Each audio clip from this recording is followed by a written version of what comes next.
Good morning, student. Today we will start class 10th mathematics exercise number 7.3। Topic है हमारे पास area of triangle. तो देखो हम यहाँ पे एरिया ऑफ ट्रायंगल की बात करते हैं। तो एरिया ऑफ ट्रायंगल में आपने जैसे क्या है कि डिस्टेंस फॉर्मूला पढ़ रखा है दो पॉइंट्स के बीच का, और सेक्शन फॉर्मूला हमने पढ़ लिया। अपने एरिया ऑफ ट्रायंगल निकालना चाह रहे हैं तो देखो पहले इसका थोड़ा कंसेप्ट समझ लेते हैं। मान लीजिए कि आपके पास एक कार्टेशियन प्लेन है, ये x axis, this is y axis perpendicular axis, इन दोनों का जो इंटरसेक्शन पॉइंट होता है वो हमारे पास होता है ओरिजिन, जिसके कोऑर्डिनेट 0 0 होते हैं, ये सभी को पता है। ठीक है, अब अपन देखो इसको आगे बढ़ते हैं। एरिया ऑफ ट्रायंगल के लिए हमारे पास ट्रायंगल बनना चाहिए। ट्रायंगल फॉर्म करने के लिए ट्रायंगल के वर्टिसेस की बात करें, ट्रायंगल के 3 वर्टिसेस होते हैं, तो 3 वर्टिसेस हम बना लेते हैं। फॉर एग्जांपल जैसे मान लीजिए this is point A, this is point B and this is point C. इन तीनों को हमने ज्वाइन कर दिया, ये हमारे पास एक ट्रायंगल है। अब इस ट्रायंगल का एरिया हम यहाँ पे निकालना सीखेंगे। तो देखिए यहाँ से इस एरिया की बात कर रहे हैं, तो पहले हमारे पास क्या होना चाहिए। तो देखो जो इस चैप्टर में उसके अंदर कंसेप्ट ये है कि अगर हमें किसी ट्रायंगल के तीनों वर्टिसेस के कोऑर्डिनेट अगर दिए हैं, फॉर एग्जांपल जैसे मान लीजिए कोऑर्डिनेट है x1 एंड y1, इसके कोऑर्डिनेट हमने इमेजिन कर लिए x2 एंड y2, एंड इसके कोऑर्डिनेट है x3 एंड y3। तो फॉर्मूला ये कहता है कि हम अगर किसी ट्रायंगल के तीनों वर्टिसेस के अगर कोऑर्डिनेट दिए हुए हैं, हम इस ट्रायंगल का एरिया एक फॉर्मूले से निकाल सकते हैं। और फॉर्मूला हम यहाँ देख लेते हैं फटाफट से। बस केवल कुछ नहीं करना, उस फॉर्मूले में इनकी वैल्यूज रखनी है हमेशा। जैसे x1 y1 x2 y2 x3 y3 6 हमारे पास ये डिजिट्स रहेंगे, और 6 डिजिट को रखना है, सोल्व करना है और आंसर निकालना है। बस थोड़ा सा काम अपने को करना है। तो यहाँ पे हम एरिया ऑफ ट्रायंगल एबीसी का पहले फॉर्मूला देख लेते हैं। चलिए, तो फॉर्मूले के अंदर सबसे पहले हाफ ये बदल जाना, फिर ब्रैकेट। अब फॉर्मूला याद रखने के हिसाब से मैं आपको बता रहा हूँ कि फॉर्मूला याद रखने के हिसाब से अपने क्या करना है। देखो 3 4 चीजें याद रखनी है। सबसे पहले x1 x2 x3 को याद रख लो। x1 ब्रैकेट प्लस में x2 फिर ब्रैकेट प्लस में x3 फिर ब्रैकेट। चलिए ये बढ़िया। अब इन ब्रैकेट्स में क्या आएगा, 2 नंबर माइनस होंगे। वो 2 नंबर कौन से माइनस होंगे उसके लिए पहले अपन लगाओ, ये कुछ सीख लेते हैं कंसेप्ट। देखो ये सिंपल कंसेप्ट है। 1 के बाद में 2, 2 के बाद में 3, 3 के बाद वापस 1, एक सर्कल चलता है, साइकिल मान लीजिए इसको इस तरीके से। अगर बाहर 1 है तो 2 - 3 होगा, अंदर 2 है तो 3 - 1 होगा, और 3 है तो 1 - 2 होगा। बस ये कंसेप्ट सीधा सही है। 1 है तो 2 - 3 तो y2 - y3, 2 है तो इसी ऑर्डर में 3 - 1 y3 - 3 y1, अगर 3 है तो 1 - 2 तो y1 - 1। बस ये सिंपल फॉर्मूला है। बाहर आएगा x1 x2 x3, उसके बाद में अंदर y माइनस होंगे, 2 माइनस कौन कौन से माइनस होंगे। 1 है तो 2 - 3, 2 है तो 3 - 1, और 3 है तो 1 - 2। इस तरीके से क्या करना है अपने को। अब सोल्व करने के तरीके में ये ध्यान रखना। देखो सबसे पहले इसको सोल्व करेंगे, फिर इसको करेंगे, फिर इसको करेंगे, आराम से इनको सोल्व कर लेंगे। एक नंबर आ जाएगा, फिर इनको मल्टीप्लाई कर लेंगे, फिर इनको कर लेंगे, फिर इनको कर लेंगे, 3 नंबर्स आ जाएंगे। उनको आराम से ऐड सब्ट्रैक्शन जो भी होगा वो आके 1/2 उस क्लास में डिवाइड कर देंगे, और हमारे पास इस ट्रायंगल का एरिया आ जाएगा। ओके, इसके बाद अपन एक काम करते हैं, आगे बढ़ते हैं। अब इससे रिलेटेड एक क्वेश्चन कर लेते हैं, जिससे कंसेप्ट अच्छी तरह समझ में आ जाएगा। देखो बच्चों इसमें है कुछ नहीं, 3 पॉइंट्स हैं, और 3 पॉइंट्स हमारे पास क्या है, कोऑर्डिनेट भी है। बस कोऑर्डिनेट को मतलब यहाँ पे रखना है, कैलकुलेशन करनी है और आंसर करना है। चलिए अपन एक क्वेश्चन करते हैं। देखिए हमारा जो क्वेश्चन है वो एक्सरसाइज 7.3 है, ये नोट कर लेना है। उसका क्वेश्चन नंबर फर्स्ट का भी सेकंड इसको करने जा रहा है, इसको देखिए फॉर्मूला मैंने आपको बता दिया किस तरीके से यहाँ रखना है। तो क्वेश्चन हमारे पास क्वेश्चन नंबर फर्स्ट है और सेकंड है, तो ये है कि 3 पॉइंट्स दिए हुए हैं -5 -1 भी है। मैंने नेमिंग कर दी है ए बी सी नाम दे दिया है, तो इससे बनने वाले ट्रायंगल का आपको एरिया निकालना है। तो चलिए सबसे पहले देखो हमारे पास फॉर्मूला है। फॉर्मूले से पहले ये डिसाइड कर लेते हैं कौन x1 है, कोई y1 है, कौन x2 है, y2 x3 y3 जो भी हो डिसाइड कर लेते हैं। देखिए x1 है हमारे पास -5, y1 है हमारे पास -1, x2 y2 आराम से लिखिए x2 है 3 y2 -5, this is x3 and y2 ये सबसे पहले हमने नोट कर लिया इसमें। अब हमारा फॉर्मूला लिखेंगे कि एरिया ऑफ ट्रायंगल एबीसी का जो फॉर्मूला होता है वापस रिपीट कर रहे हैं, जो मैंने बताया वो वापस रिपीट कर रहे हैं। 1/2 लिखेंगे, ब्रैकेट लगाएंगे, x1 लिखेंगे, फिर ब्रैकेट है, फिर x2 लिखेंगे, फिर ब्रैकेट है, प्लस में x3 लिखेंगे, फिर ब्रैकेट है। अब इसके बाद में हमें ये ध्यान रखना है कि अगर बाहर 1 है तो 2 - 3 लिखेंगे, तो y2 माइनस y3, 2 है तो उसके बाद में जाएगा 3 -1 और 3 है तो 1 माइनस। ये वैल्यूज है, ध्यान रखनी है, आंसर निकालना है, बहुत सिंपल है। आ जाइए आगे 1/2 वैल्यूज रखते हैं। तो x1 हमारे पास -5 है, आराम से -5 को ब्रैकेट में लिख लीजिए। माइनस के नंबर को कोशिश ये करना चाहिए हमेशा ब्रैकेट में लिखिए, जिससे आगे कैलकुलेशन ठीक करेंगे। अंदर ब्रैकेट y2 -5 है, तो y2 हमारे पास -5, फिर माइनस का साइन है। अब y3 पे जाएंगे, y3 फिर x2 हमारे पास प्लस का 3 है, प्लस का 3 लिख देंगे। y3 - y1 तो y3 हमारे पास 2 और माइनस का साइन है, देखो y1। ये कॉन्सेप्ट आपको ढंग से समझना है। y3 की जगह कोई समस्या नहीं है, फिर माइनस का साइन लगा देंगे। अब जो y1 है वो ऑलरेडी माइनस है, तो माइनस और फिर -1 लिखेंगे, तो दोनों माइनस मल्टीप्लाई हो गए, प्लस माइनस प्लस का। इस कंसेप्ट को आपको ध्यान रखना, बहुत बार आएगा।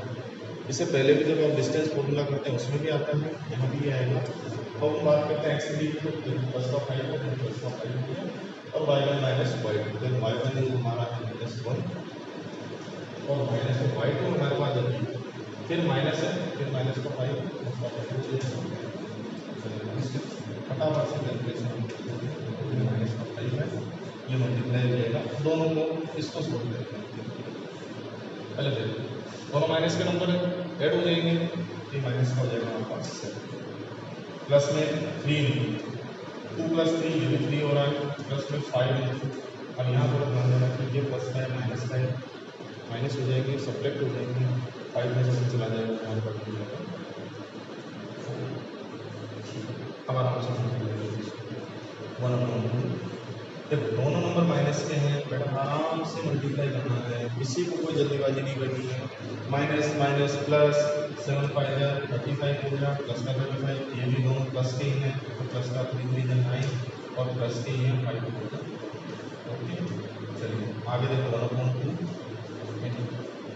तीनों आराम से ऐड हो रहे हैं और ऐड कर लीजिए। 35 + 9 44, 44 + 20 हमारा 64, डिवाइड भी बिल्कुल इजीली हो रहे हैं, तो 32 स्क्वायर। ये स्क्वायर यूनिट क्या है, देखो यूनिट होती है वो स्क्वायर यूनिट में होती है हमेशा एरिया, तो जो भी यूनिट आएगी बचेगा आपको बस। एक बात और जब तक कैलकुलेशन करते हैं तो कई बार क्या होता है कि जैसे आप इसके लिए फ्री हो कि इसको इधर रखना, इसको रखना, जब पॉइंट के बारे में कई बार लोग श्योर नहीं होते हैं कि सर इसको पहले लें, इसको बाद में लें, इसको उधर ले लेंगे तो क्या हो जाएगा, इसको उधर ले लेंगे तो हमारा क्वेश्चन गलत हो जाएगा। ऐसा कुछ नहीं है, आप इन पॉइंट को किसी भी तरीके से ले लो, आपका आंसर ये होगा। फर्क क्या आएगा तो हम बता दूँ, ज़्यादा से ज़्यादा फर्क ये आ सकता है, इसका साइन माइनस आ सकता है, निगेटिव आ सकता है। अगर साइन किसी का निगेटिव आता है तो ये आपको हमेशा ध्यान रखना है कि जब आगे भी क्वेश्चन करेंगे, जब हमारे पास किसी भी ट्रायंगल का एरिया निगेटिव आ जाएगा, तो एक बात ध्यान रखना कि ट्रायंगल का एरिया कभी भी निगेटिव नहीं हो सकता है। तो अपने को क्या करना है, निगेटिव आ जाता है तो उसको नेक्स्ट स्टेप में पॉजिटिव करके लिखना। बस इतना सा एक लाइन लिखनी है कि area can not B negative, area negative नहीं हो सकता, इसलिए वो हमेशा पॉजिटिव होगा। तो किसी के दिमाग में कंसेप्ट हो कि हम इनको चेंज कर लेंगे, कोई बच्चे ने इसको पहले लिख लिया, इसको बाद में लिख लिया, तो हमारा आंसर गलत हो जाएगा, ऐसा कुछ नहीं होगा। आप चाहे पॉइंट को कैसे भी लीजिए, ये वाले वैल्यू सही रख देना, वैल्यू आंसर सही निकाल देना, कैलकुलेशन सही देना, आंसर आपका सेम आएगा। जो डिफरेंस आएगा वो मैंने आपको बता दिया, प्लस या माइनस का आ सकता है। अगर माइनस में किसी का अगर मान लीजिए कि एरिया आ रहा है तो उसको आपको प्लस कर दीजिए।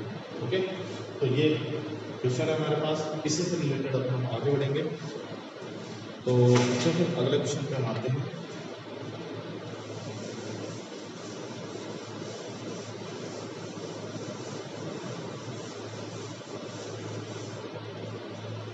अगला क्वेश्चन जो है हमारा वो है एरिया ऑफ क्वाड्रिलेटरल।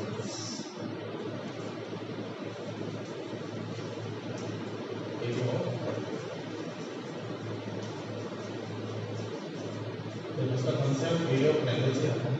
एक क्वेश्चन इससे मैं ले लेता हूँ, जैसे क्वेश्चन नंबर आपका है क्वेश्चन 4 ऐसे ही और ये find the area of a quadrilateral whose vertices taken in order are these, मतलब एक ऑर्डर में आपको लेना है, तो मैं इनको ऑर्डर में ले लूँगा। जैसे फॉर एग्जांपल ये ले लिया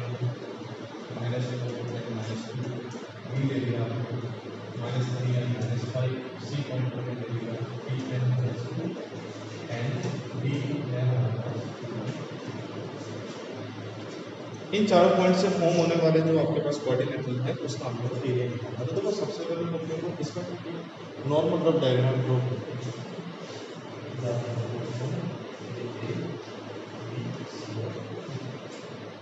कोई दिक्कत नहीं है, ओके। अब देखो इस कोऑर्डिनेटर का एरिया निकालने के लिए ट्रायंगल का कांसेप्ट यूज करना है, बस इतना सा काम करना है। तो करना हमें ये है कि ये हमने एक डायगोनल खींच दिया। जैसे डायगोनल खींचते हैं इस कोऑर्डिनेटर पे दो पार्ट होगा, एक तो ट्रायंगल हो गया ABC, एक ट्रायंगल हो गया ABC। बस इतना सा काम करना है। एक A B और C पॉइंट को लेंगे, A B और C पॉइंट को लेंगे तो हमारे पास ABC का एरिया आ जाएगा।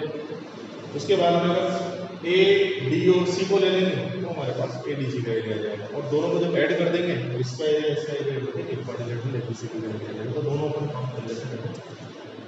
अपन स्टार्ट कर लें सबसे पहले, जैसे ऊपर वाला जो है हमारे पास ADC है, तो ADC लेना है अपने को, पहले A ले लेंगे, फिर D ले लेंगे, 2 and 3, और फिर C ले लेंगे। चलिए यहाँ पे मैं x1 y1 लिख देता हूँ। x1 हमारे पास -4, y1 हमारे पास -2, x2 हमारे पास 2, y2 हमारे पास 3, x3 हमारे पास 3, y3 हमारे पास 3। चलिए इसके बाद में स्टार्ट करते हैं। हमारा एरिया निकालना कोई बन सकता है, कोई फॉर्मूला है। एरिया ऑफ ट्रायंगल हमारे पास है A B है। चलिए मैं सीधा फॉर्मूला अब नहीं लिख रहा हूँ, फॉर्मूला काफ़ी टाइम लिख चुके हैं, ठीक है। अब हम स्टार्ट करते हैं। चलो अगली बार यहाँ देखिए वापस करूँगा। x1 बाहर हो गया तो 1 के साथ में 2 - 3 प्लस में x2 आएगा, फिर 3 - 1 हो जाएगा और प्लस में x3 आएगा। पहले जो लिख रहे थे देखो 1/2 देखो x1 हमारे पास -4, y2 - y2, y2 हमारे पास 3 माइनस ये वापस माइनस, फिर -2 फिर प्लस में x2 हमारे पास 2, x2 जैसे 2 है तो फिर y3 माइनस का y1, तो y3 हमारे पास माइनस का 2, फिर माइनस लगाया हमने ये वाला, और फिर माइनस का 2 है, फिर ये प्लस का 2 वापस हो गया हमारे पास। प्लस में x3 की बात करेंगे 3 होगा, y1 - y2 y है, y1 हमारे पास माइनस का 2 और माइनस का y2 हमारे पास 1/4। देखो माइनस का 4 है, ये मल्टीप्लाई होगा, इन दोनों को ऐड हो जाएंगे 5 हो जाएगा, प्लस का 2 ये दोनों कैंसिल हो गए, तो माइनस माइनस हो गया। और ADC के ना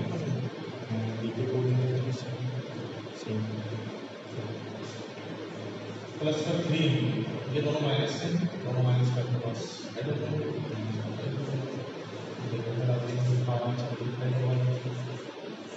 प्लस और माइनस का प्लस है, माइनस का प्लस 0 और प्लस का सॉरी माइनस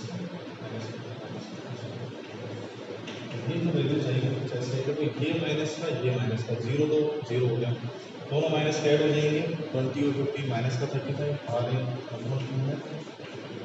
माइनस का 35। अब देखिए ये जो वैल्यू जा रही है वो अभी माइनस का 45। अब आपको मैंने एक ही चीज़ बताई थी, ज़्यादा से ज़्यादा क्या हो सकता है, माइनस हो सकता है। Area can not be negative, so area of triangle ADC is equal to positive लिखेंगे 35/2 स्क्वायर। चलिए तो मैं यहाँ लिख देता हूँ दिस इज 35/2 तो ADC तो आ गया। सेम एज इट इज अपन क्या करेंगे, ABC का निकालेंगे। ABC का निकाल लेते जल्दी से। तो देखो थोड़ा आप तो इसमें पूरा काम आपको करना है, अपन छोटा सा काम कर लेते हैं, वर्किंग कर लेते हैं। जैसे अपन D है तो D को कैसे करेंगे, A और C को सेम काम आपको पूरा करना है। x2 y2 की जो वैल्यूज है वो चेंज हो जाएंगी, वो चेंज हो गए माइनस। चलो जहाँ x2 या y2 है, देखो y2 ये तो यहाँ पे y2 को -5 लिखना ये मैं फटाफट कर रहा हूँ। उसके बाद में x2 भी -3 और एक y को हमारे पास ये लास्ट में y2 की वैल्यू यहाँ 3 लिखी थी, y2 की वैल्यू माइनस, फिर माइनस का फैक्ट लिखेंगे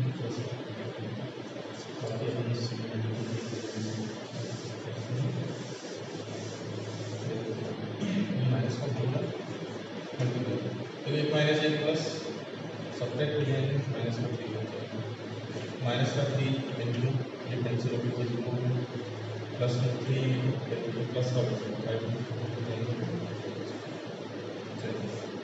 दोनों मल्टीप्लाई करेंगे, माइनस माइनस प्लस का करेंगे, माइनस का 0 0 हो जाएगा, 12 और 9 पॉजिटिव है, दोनों ऐड हो जाएंगे आपके पास, तो 12 प्लस 9 हमारे पास हो जाएगा 21, हमारे पास जो 35 बाई 2 था उसकी चेंज होकर ये होगा 21/2 ओके। ये आपके पास एरिया किसका है, area of triangle ABC, this is from Q to यहाँ लिख देते हैं। चलिए अब देखो दोनों ट्रायंगल आ गए, दोनों ट्रायंगल पे एरिया ऐड कर देंगे, इसको नोट डाउन कर लेना, ओके पॉज करके अपन दोनों का ट्रायंगल का एरिया ऐड कर देंगे, एरिया ऑफ ट्रायंगल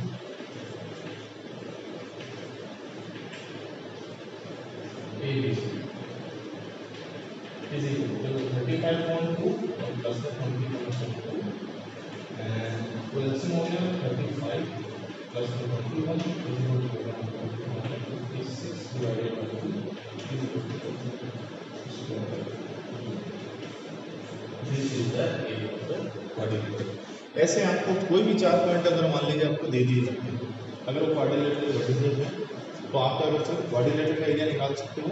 आपको सिंपली ABCD लिखना है, कोई भी डायगोनल खींच लो, पहले एक ट्रायंगल के तीनों वर्टिसेस देके उसका एरिया निकाल लो, फिर दूसरे ट्रायंगल के तीनों वर्टिसेस देके उसका एरिया निकाल लो, और एरिया निकाल के दोनों को ऐड कर देंगे तो क्वाड्रिलेटरल एरिया आ जाएगा। अब अपन जो लास्ट हमारा क्वेश्चन है इसका वो कंसेप्चुअल क्वेश्चन है, इसको नोट डाउन कर लेना। तो अपन अगला क्वेश्चन है ना वो कंसेप्चुअल क्वेश्चन है, वो कोलिनियर पॉइंट्स के ऊपर बेस्ड है। ये कोलिनियर हमारे पास 7.1 में भी है, कोलिनियर का कॉन्सेप्ट हमारे पास 7.2 में भी है, हम कर सकते हैं, लेकिन अब जब हम कोलिनियर की बात करेंगे तो सबसे बेस्ट और सबसे अच्छा तरीका है वो ये। तो कोलिनियर की बात, कोलिनियर पॉइंट क्या होता है, 3 पॉइंट जो एक लाइन में वो कोलिनियर ए है, बी है, अगर ये लाइन में है तो ये तीनों पॉइंट करेंगे। अब पता करना है इसका, तो पता करने का सीधा सीधा तरीका है कि इनसे बनने वाला जो ट्रायंगल है तो ट्रायंगल तो बनेगा नहीं, ट्रायंगल तो बनेगा नहीं क्योंकि एक लाइन में नहीं, यहाँ पर एक ट्रायंगल बनेगा, इसका कुछ एरिया होगा। अगर एक लाइन में तो ट्रायंगल नहीं बनेगा, ट्रायंगल नहीं बनेगा तो वो जो ट्रायंगल जो है एक लाइन के ऊपर जो ट्रायंगल उसका एरिया 0। बस सीधा सिंपल कंसेप्ट है कि area of triangle ABC is equal to, अगर 0 आ जाता है इसका मतलब ABC हमारे पास है कोलिनियर। तो अगर आपसे कोई ये पूछ ले कंसेप्ट कि 3 पॉइंट की कोलिनियरिटी चेक करोगे वो कोलिनियर है या नहीं, तो आपको सीधा सीधा लेके काम करना है, उससे बनने वाले ट्रायंगल का एरिया निकाल दो, अगर वो 0 आ जाता है तो कोलिनियर है और 0 नहीं आता तो कोलिनियर नहीं है। अब इसका एक कंसेप्चुअल क्वेश्चन है, वो क्वेश्चन अपन करते हैं जो हमारे पास आपकी बुक का क्वेश्चन वो देखो ये है क्वेश्चन नंबर 2, उसको हम साथ में find the value of k for which the points are collinear. तो देखो पॉइंट्स को मैं नेम कर देता हूं, जैसे a है a1, b है हमारे पास a -4 एंड c है हमारे पास, चलिए ये हमारे पास है। तो अब अपने को क्या करना है कि कोलिनियर है और एक वैल्यू निकालना है। तो आप यहाँ पे ये लिखेंगे कि a b and c are points ABC are collinear. So अगर ये कोलिनियर है देन एरिया ऑफ ट्रायंगल मतलब इनसे बनने वाले जो ट्रायंगल का एरिया होगा वो 0 होगा। ये हमारी इक्वेशन है, इसको अपन आगे लेके चलेंगे, ठीक है तो तो सिंपल इसको आगे ले लेते हैं, फटाफट देखिए आ जाइए। तो यहाँ पे कुछ नोटिफाई कर देते हैं, एक्स और देखो हमारे पास कितना है, एक्स को वाई को ले लेते हैं और थर्ड हमारे पास x3 है y3 एरिया ऑफ ट्रायंगल 0 इसे बात करते हैं, दिस इम्प्लाइज हाफ फॉर्मूला में डाल देता हूँ x1 1 के साथ में 2 माइनस 3, बार बार अगर आप बोल करेंगे 2 के साथ में हो जाएगा 3 माइनस 1 और 3 के साथ में हो जाएगा 1 माइनस इसी को चलिए वैल्यू निकालिए 1/2। चलिए x1 कितना है 8, फिर है y2 minus y3, then y2 minus minus, अब y3 देखो ये माइनस और फिर y3 का माइनस, तो माइनस माइनस कर देगा प्लस का, प्लस में x2, तो x2 हमारे पास कितना है k है, प्लस में k लिख दिया, y3 माइनस y1, तो y3 में लिखा माइनस का 5 और y1 में माइनस का 1, प्लस में x3 हमारे पास y1 माइनस y2, तो y1 हमारे पास 1, माइनस का साइन लगा दिया, फिर y2 करेंगे माइनस माइनस प्लस का 4 हो गया। अब इस ब्रैकेट्स को फटाफट से हम सॉल्व कर लेते हैं, तो 1/8 मल्टीप्लाई, देखो ये प्लस का है माइनस का है सब्ट्रैक्ट हो जाएगा, 5 में से 4 गया तो हमारे पास प्लस का k इंटू, देखो दोनों नंबर माइनस के ऐड हो जाएंगे तो माइनस का 6 होगा, और प्लस के 2 इंटू ये प्लस और प्लस 5। अब इधर सबसे पहले मल्टीप्लाई करें, इस दो का कुछ कर सकते हैं, ये 2 यहाँ डिवाइड में अंदर जाके 0 से मल्टीप्लाई हो जाएगा और 0 से मल्टीप्लाई होकर चलो, और यहाँ 1 बचेगा, इससे मल्टीप्लाई करेंगे तो कोई फर्क नहीं पड़ेगा, तो हमारा ब्रैकेट ओपन हो जाएगा 8 1 8, उसके बाद में देखो माइनस का 6a और प्लस का 5 10। अब इसको बहुत सिंपल सॉल्व करना, देखो 10 और 8 यहाँ ऐड हो गया 18 हो जाएगा, और जो 6 के है ना उसको ब्रैकेट उधर हो जाएगा, इक्वल में 6 के उधर गया लेकिन प्लस का तो 6 इधर माइनस का उधर जाके प्लस को, और 8 प्लस 10 ये होगा, अब के निकालना है 6 से मल्टीप्लाई में इधर आके डिवाइड हो जाएगा, इसे माइनस के इक्वल टू 6 तो ये के की वैल्यू है k इज इक्वल टू 3 के लिए, ये तीनों पॉइंट है, ये हमारे पास क्वेश्चन हो गया। करना कुछ नहीं था, ये क्वेश्चन जब बोर्ड में एग्जाम में आ सकता है, अच्छा क्वेश्चन है, कंसेप्चुअल क्वेश्चन हमेशा पूछे जाते हैं। ए बी सी 3 पॉइंट थे जिसमें एक अननोन है के, उसकी वैल्यू निकालनी थी, ये तीनों कोलिनियर हैं इसलिए के की वैल्यू निकालते हैं, कोलिनियर है तो इनसे फॉर्म जो ट्रायंगल एबीसी उसका एरिया का होगा 0 होगा, तो चलिए जी एरिया 0 जैसे ही हुआ ये अपन ने पूरा फॉर्मूला लिखा, वैल्यूज रखी, वैल्यूज रखने के बाद हमारे पास ओके बेटा, इससे रिलेटेड अब लगभग सारे क्वेश्चन हो चुके हैं, तो 7.3 आपकी कंप्लीट होती है, अगर किसी को प्रॉब्लम है तो क्वेश्चन में आप मुझसे पूछ सकते हैं, ठीक है, थैंक यू।